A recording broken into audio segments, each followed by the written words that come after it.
তে আলম নবী নূরে মুজাসসাম বলো রহমতে আলম নবী নূরে মুজাসসাম সাহাবীরা আতর বানায় ওই নবীজির বলো না সাহাবীরা আতর বানায় আয় হায় আমরা মানুষ শতভাগা নবী চিনি না পশু পাখি নবী চিনে করিল কান্না নবী যে চিনেছে এসে পেয়েছে যে চিনে নবী সে পেয়েছে পাহাড় পর্বত গাছপালা দিয়েছে সালাম বলো রহমতে আলম নবী নূরে মুজাসসাম বলো রহমতে আলম নবী নূরে মুজাসসাম সাহাবীরা আতর বানায় ওই নবীজির গাম। আব্বাজান আমার বাবাজান আমার শেষ পর্যন্ত আমরা সকলেই থাকার চেষ্টা করব আমি সহ আল্লাহ পাক আমাদের সকলকে কোরআনে বান্দারে আমি আল্লাহ ভোরবেলা যে সূর্যটা আকাশে উদিত করি আমি আল্লাহ যেই সূর্যটা আকাশের মধ্যে উঠাই এ বান্দা এই সূর্যের যে আলো তোমরা নিচ্ছ এই সূর্যের আলোতে দ্বারা তোমরা কত তোমাদের রিজিকের অনেক কিছু শুকাইতেছ ধান খাবারের খাদ্য সামগ্রী সব কিছুই আল্লাহর দেওয়া রোদ্রে শুকাচ্ছ আব্বা একটা বার বলেন আল্লাহ কখনো আপনার আমার রোদ দেওয়া বন্ধ করে দিয়েছে আমার আল্লাহ কয় আমি মানুষদের ওতে এত কিছু দিলাম তারপরে আমার পাগলাগুলি শুকরিয়া আদায় করে না আমি আল্লাহ যখন মানুষগুলি যদি কোনো দুনিয়ার জমিনে কাজ না করে কারো কাজে না গেলে দিনের বেলা সন্ধ্যাবেলা করে সে বাজার নিয়ে আসতে পারবে না খাবার খেতে পারবে না আমার আল্লাহ বললেন আমার বান্দা যে আমারে ডাকে না কই আমি আল্লাহ তো আমার বান্দার খাবারটা বন্ধ করে দেই না আমার আল্লাহ কেমন দয়ালু আব্বা রে বাবা রে ওই কবরে একদিন আপনার আমার যেতে হবে এই জন্য আমার আল্লাহ কয় বান্দা পৃথিবীর জমিনে আমি অনেক নিয়ামত তোমাদের দিয়েছি এই নিয়ামতের শুকরিয়া আদায় করো না বান্দা মনে রাখো দুনিয়ার ইন্তেকালের পূর্বেও যদি তুমি তাওবা করো গুনাহ করার পরে যদি তুমি তাওবা করে ফেলো আমি আল্লাহ বললাম আমি আল্লাহ ওয়াদা করলাম তাওবাকারীকে আমি আল্লাহ মাফ করে দেই আরো জবান কোলে আপনি উপস্থাপন করেছেন কথা কোন ঠিক কিনা আব্বা জানরা বাবা জানরা ওই মায়ার নবী নূরের নবী রাহমাতুল লিল আলামিন আপনি আমি যে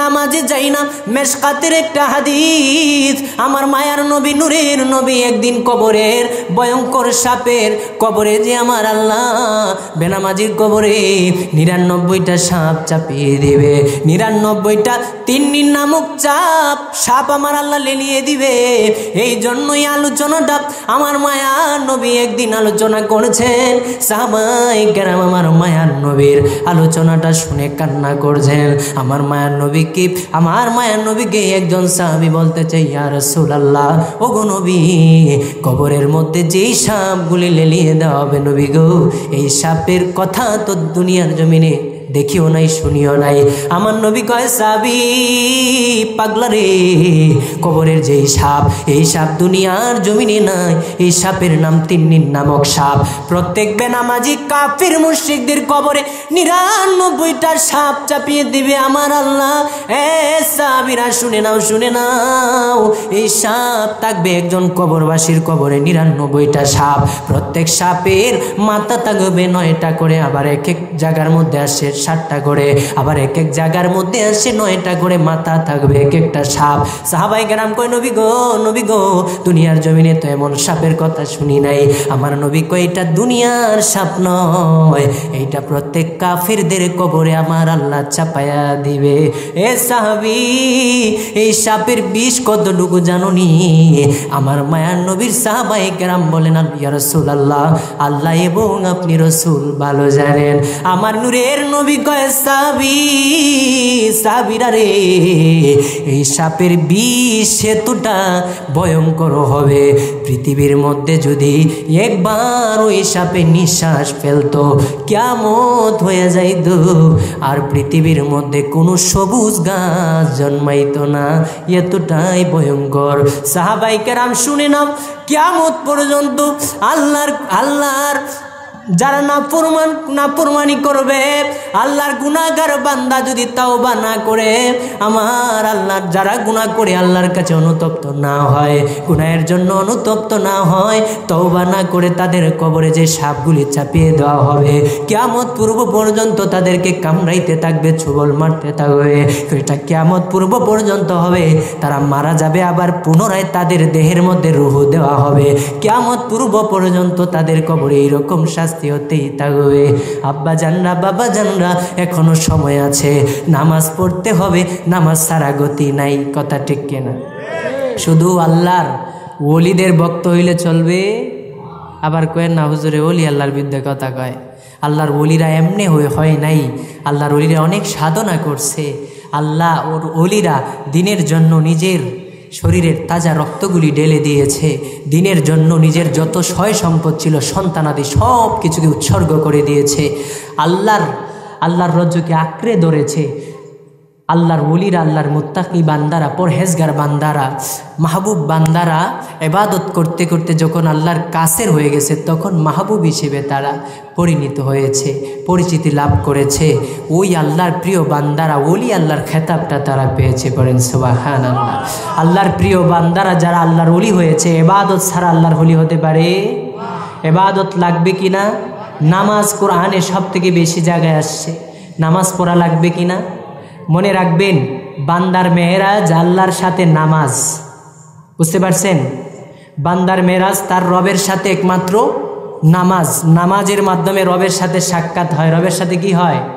নামাজের মাধ্যমে বান্দায় খুব সহজভাবে আল্লাহর সাথে কথা বলতে পারে। সুবহানাল্লাহ। আরো জবান খুলে সুবহানাল্লাহ। কুরআন কার কথা? কুরআন কার কথা? নামাজ কার? আল্লাহকে খুশি করার জন্য আমরা নামাজ পড়ি কিনা? তো যেই নামাজ আল্লাহর, ওই নামাজের মধ্যে যে কথাগুলি, সেই কথাগুলি কার? তাহলে আল্লাহর সাথে কথা বলা যায় কিনা? আল্লাহর সাথে নামাজের মাধ্যমে কথা বলা। আব্বাজান, বাবাজান, আমার আল্লাহ সুবহানাহু ওয়া তাআলা সেই জায়গা মনে করেন আব্বারে। আবারও আমি বলছি, আমরা অনেক সময় দুনিয়ার মোহে পড়ে বলি আল্লাহ কিছু দেয় নাই, আল্লাহ কিছু দেয় নাই, অথচ আল্লাহ আমাদেরকে সব কিছুই দিছে। আল্লাহর হাবিব বলেন, যারা অভাব অনটনে দিন কাটায়, আল্লাহর রহমত তাদের উপরে বর্ষিত হয় সব সময়। আরো জবান কুলে। তো দুইজন ফেরেশতা আল্লাহ প্রত্যেক ব্যক্তির ডান এবং বাম কাঁধে কি করেছে? ফিট করে দিয়েছে, ব্যবস্থা করে দিয়েছে। তারা একজন নেক লিখে, একজন বদ আমল গুলি আপনার আমল নামায় লিখে। আপনার যখন রুহুটা হযরতে আজরাইল আলাইহিস সালাম কবজ করবে, ওই দুই ফেরেশতা আপনার হাতে ইন্তেকালের পূর্ব মুহূর্তে, জান কবজের পূর্ব মুহূর্তে, আবার ফোন দেখেন, ইন্তেকালের পূর্ব মুহূর্তে ওই দুইজন ফেরেশতা, আপনি যদি গুনাহগার হন, আপনার খারাপ আমলগুলির একটা কালো একটা কাগজ আপনার হাতে ধরাইয়া দিবে। আল্লাহর গুনাহগার বান্দা কাগজটা দেইখা ভয় পাবে, ওই কাগজের দিকে তাকানোর মতো অবস্থা তার থাকবে না, এমনটাই ভয়ঙ্কর পরিস্থিতিটা হবে। আব্বাজান, আমার বাবাজানরা, ওই ভয়ঙ্কর পরিস্থিতিতে যদি আপনি ইমানদার হন, সত্যিকারের রসুলের আশেক হন এবং আমল দ্বারা নিজের জীবনটাকে পরিবেষ্টিত করে ফেলেন, আমল দ্বারা নিজের জীবনটাকে ভরপুর করতে পারেন, তাহলে আমার আল্লাহ সুবহানাহু ওয়া তাআলার হাবিব আপনার আমার ইন্তেকালের পূর্বে হাজির হয়ে যাবে। আরো জবান খুলে। আব্বাজান, বাবাজান, আল্লাহর ফেরেশতা কেরামুন কাতিবিন, দুইজন ফেরেশতা যখন আপনার খারাপ আমলগুলি একটা কালো একটা কাগজের মধ্যে আপনার হাতে দিবে, যদি আপনি গুনাহগার হন এই কাগজটা দেখা মাত্রই আপনি চোখটা ফিরিয়ে নেবেন, বয়ে পড়তে পারবেন না। আব্বা জানরা রে, বাবা জানরা রে, আপনার যখন রূহ আজরাইল আলাইহিস সালাম কবজ করে ফেলবে, এই সময় আপনার যখন রূহটা কবজ করা হয়ে যাবে, আমার আল্লাহর ফেরেশতা, দুই কাদের ফেরেশতা আমার আল্লাহর কাছে বলবে, আল্লাহ আমাদেরকে নিয়ে নেন, আর দুনিয়ার মধ্যে আমাদের কোনো কাজ নাই। আপনার বান্দার আমাদেরকে যেই কাজ দিছিলেন খালি বদ আমল আর ভালো আমল লেখার জন্য, এই কাজ ছাড়া আর কিছু দেন নাই। আমাদের কাজ হয়ে গেছে, আপনার বান্দা ইন্তেকাল করেছে, আমাদেরকে আপনি আপনার আরশের মধ্যে উঠাইয়া নেন। আমার আল্লাহ বলবে, আমার আল্লাহ বলবে, ফেরেশতারা রে, না তোদের জন্য আমার আরশের মধ্যে জায়গা নাই, আমার জান্নাতের মধ্যে তোদের জন্য জায়গা নাই। কেন গো রব্বুল আলামিন, আমার বান্দাটা ইন্তেকাল করেছে, ফেরেশতারা তার কবরের পাশে, তোমরা তার জন্য মাগফিরাত কামনা করতে থাকো, তার জন্য আমি আল্লাহর কাছে ক্ষমা চাইতে থাকো, কিয়ামত পূর্ব পর্যন্ত তাদের জন্য, তাদের গুনাহের জন্য আমি আল্লাহর কাছে তোমরা ক্ষমা চাও। আরো জবান খুলে, আরো আওয়াজ দিয়ে, যে তাইল কোটি প্রেমিকদের প্রেম মেলা, লাব্বাইক লাব্বাইক বলে লা শারিকা লা। মারহাবা কর। আল্লাহু আল্লাহু আল্লাহু আল্লাহ, আল্লাহু আল্লাহু লা ইলাহা ইল্লাল্লাহ। আব্বাজান, বাবাজান, ওই আল্লাহ আপনারে আমারে কত ভালোবাসে।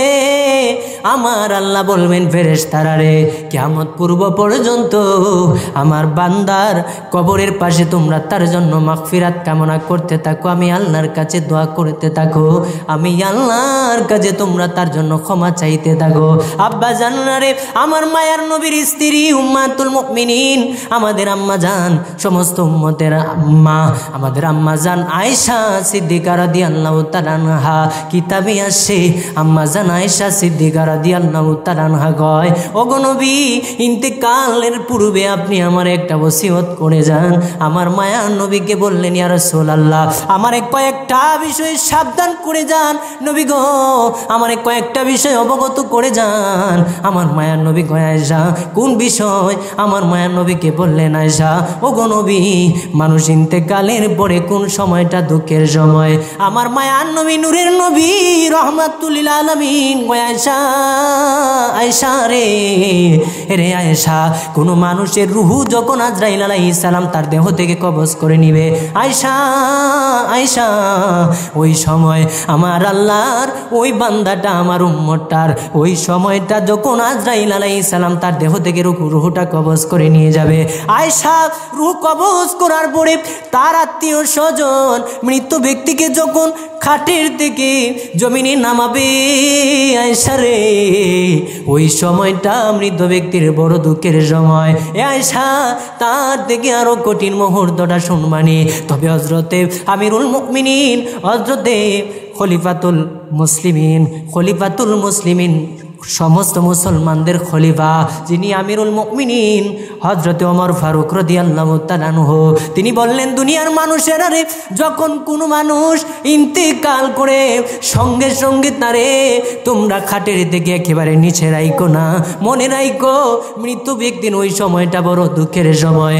কারণ ওই সময় এমনভাবে মৃত ব্যক্তি হাউমাউ করে কাঁদতে থাকে, মৃত ব্যক্তির কান্নার আওয়াজটা মানুষ আর জিন ব্যতীত সবাই কান্নার আওয়াজটা শুনতে পায়।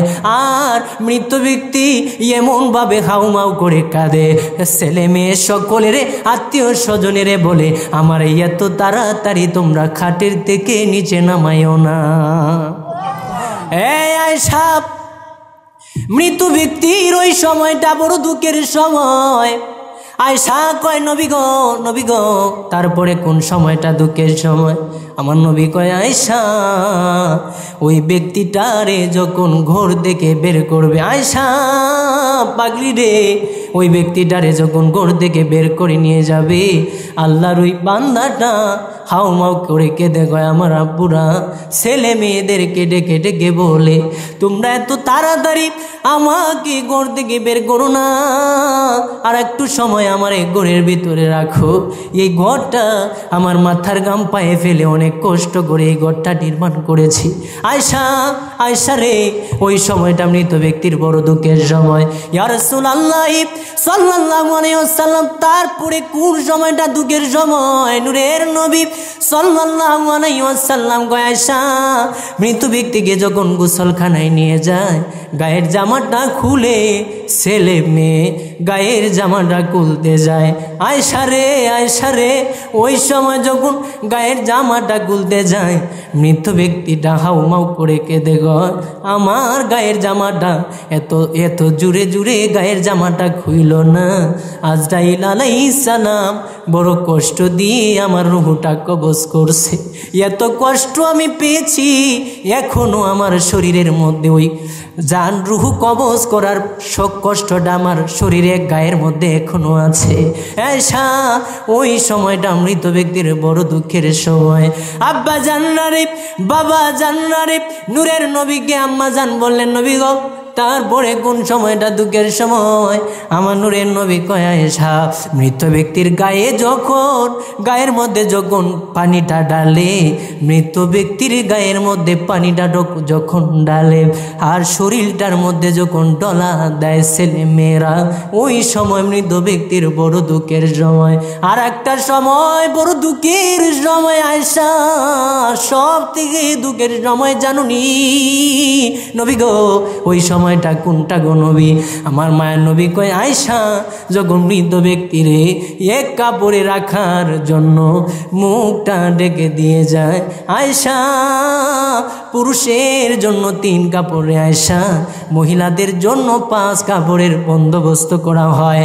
আয়েশা রে আয়েশা ওই সময় যখন এক কাপড় দিয়া মাথাটারে ডাইকা দিবে, আয়েশা বাবা মারে একটা কাপড়ে রেখে আসবে, সেই কাপড়ের নামটা হচ্ছে সাদা কাপড়। কথা ঠিক কিনা? আয়েশা সাদা কাপড়টা যখন দুনিয়ার জমিনে আমার উম্মতগুলি ভালো কাপড়গুলি রং বেরঙের কাপড়গুলি দি ঈদের সময় সাজগোজ করে ঈদের নামাজ পড়তে যায়, কবরবাসীদের জন্য একটা পোশাক হবে রে আয়েশা, ওই পোশাকটার নাম হচ্ছে সাদা কাপড়। আয়েশা ওই সাদা কাপড়টা যখন আমার সাদা কাপড় না পছন্দ করুন না পাগলাটারে সাদা কাপড় দ্বারা আবৃত করবে, ওই আল্লাহর বান্দাটা চিৎকার করে করে কাঁদবে আর বলবে আমার ছেলে মেয়েরা আমি বুঝি এত তাড়াতাড়ি তোমাদের কাছে অপ্রিয় হয়ে গেলাম, আমি বুঝি এত তাড়াতাড়ি তোমাদের কাছে অপ্রিয় হয়ে গেলাম, এত তাড়াতাড়ি বুঝি বাবারে ভুলে গেছো, এত তাড়াতাড়ি বুঝি মায়েরে ভুলে গেছো। আয়েশা মৃত ব্যক্তি এমনভাবে হাউমাউ করে কাঁদে, মানুষরা যখন আত্মীয় স্বজনেরা যখন তার মুখটা সাদা কাপড় দ্বারা ডেকে ফেলবে, ওই সময় মৃত ব্যক্তি চিৎকার দিয়ে কয় ছেলে মেয়েদেরকে তো তাড়াতাড়ি আমার মুখটা ডেকে দিও না, আর একটু সময় আমি তোমাদের দেখিনি, আর তোমরাও আমার একটু দেখো।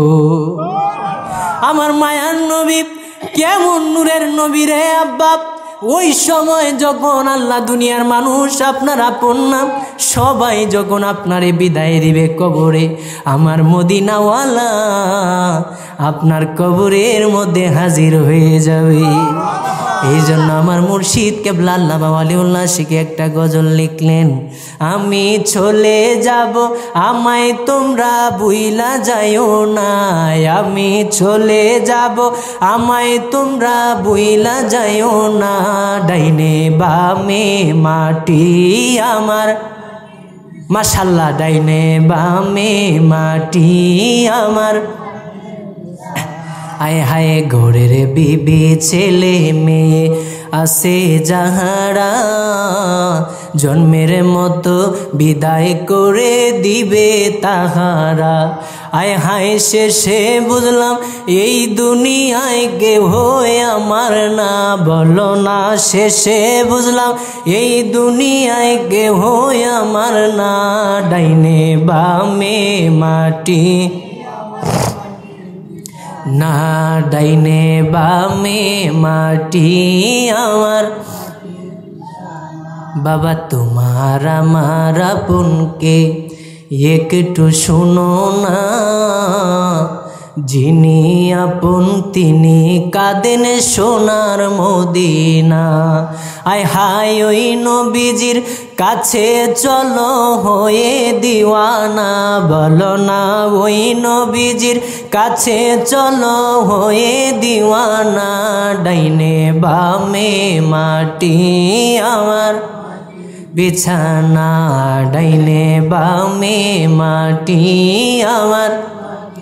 হে আয়েশা, মৃত ব্যক্তিকে যখন ডেকে দিয়ে কবরের মধ্যে দেওয়ার জন্য, রাখার জন্য খাটিয়ায় করে কবরের দিকে নিয়ে যায়, কবরস্থ করে মানুষগুলি যখন চলে আসে, আল্লাহর ওই বান্দাটার ওই সময়টা বড় দুঃখের সময়।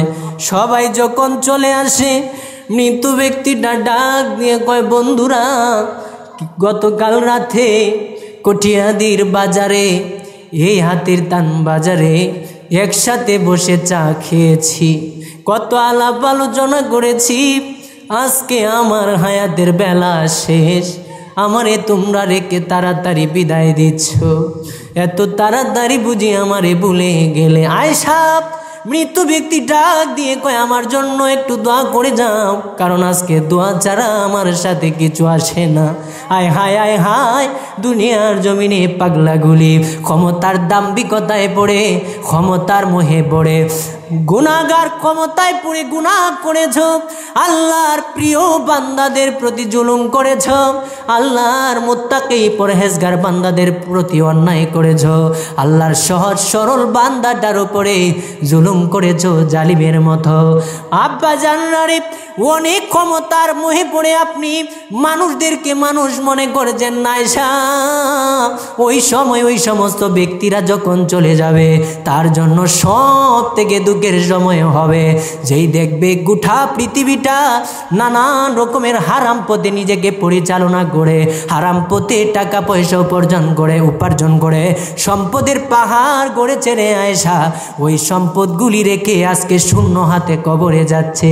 আয়েশা, আমার নেককার উম্মতগুলির জন্য সব থেকে খুশির সময় হবে ওইটা, কারণ নেককার উম্মতগুলি ভয় পাবে না, কারণ তাদের গোটা জীবনটা ওয়ামিলুস সলিহাত নেক আমলে ভরপুর, আরো জবান খুলে। আর যারা গুনাহ করছে তাদের জন্য ওই সময়টা বড় কঠিন মুহূর্ত হবে। আয়েশা, আখেরাতের জিন্দেগিতে প্রথম গাঠি হচ্ছে কবর, ওই কবরে যারা আটকা পড়ে যাবে, পরবর্তী গাঠিগুলি তাদের হয়ে যাবে, কষ্টকর হয়ে যাবে। আব্বাজান, আমার বাবাজান আয়েশা সিদ্দিকাকে আমার মায়ের নবী বলেন, ওই সময়টাই মৃত ব্যক্তির বড় দুঃখের সময়। আব্বাজানরা, বাবাজানরা, ওই সময় কবরে রাখার পরে দুইজন ফেরেশতা আসে কিনা? দুইজন ফেরেশতা আপনাকে প্রশ্ন করে কিনা? প্রশ্নের উত্তরের জন্য আসে কিনা? কথা কোন? আপনি চিন্তা করলেন, নাই হায় দুনিয়াতে যত কাজ আছে কইরা যামু রে, কবরে কিছু প্রশ্ন মগস্থ কইরা যামু গা। 3টা প্রশ্ন আল্লাহ পাশ করে দিয়েছে রসুলের মাধ্যমে, মান রাব্বুকা, মান দিনুকা, মান নাবিয়ুকা, কইয়া হালাম মগস্থ করলে কোনো লাভ হবে? যতই মুখস্থ করে যান না কেন, কবরে গিয়া মনে থাকবে। যদি আপনি বেনামাজি হন, যদি আপনি রসুল বিদ্বেষী হন, যদি ওলি আল্লাহরকে আপনি গালি দেন, আল্লাহ ওয়ালাদেরকে আপনি গালি দেন, তাদের প্রতি জুলুম করেন, তাহলে যতই মুখস্থ করে যান কবরে মনে আইব? কথা কন্যাকা মনে আইব না। আর যতই আপনি প্রশ্ন জানেন না, কিন্তু আল্লাহর ধ্যানে জিন্দিগিটা পার করে দিয়েছেন, দুনিয়ার মোহে না পড়ে পরকালের চিন্তায় নিজের জীবনটাকে উৎসর্গ আল্লাহর রাস্তায় করে দিয়েছেন, তাহলে পরকালে আপনার কোনো টেনশন থাকবে? কবরের প্রশ্ন আপনার মুখস্থ করে যেতে হবে, অটোমেটিকলি আপনি ফেরেশতাদের প্রশ্নের জবাব দিতে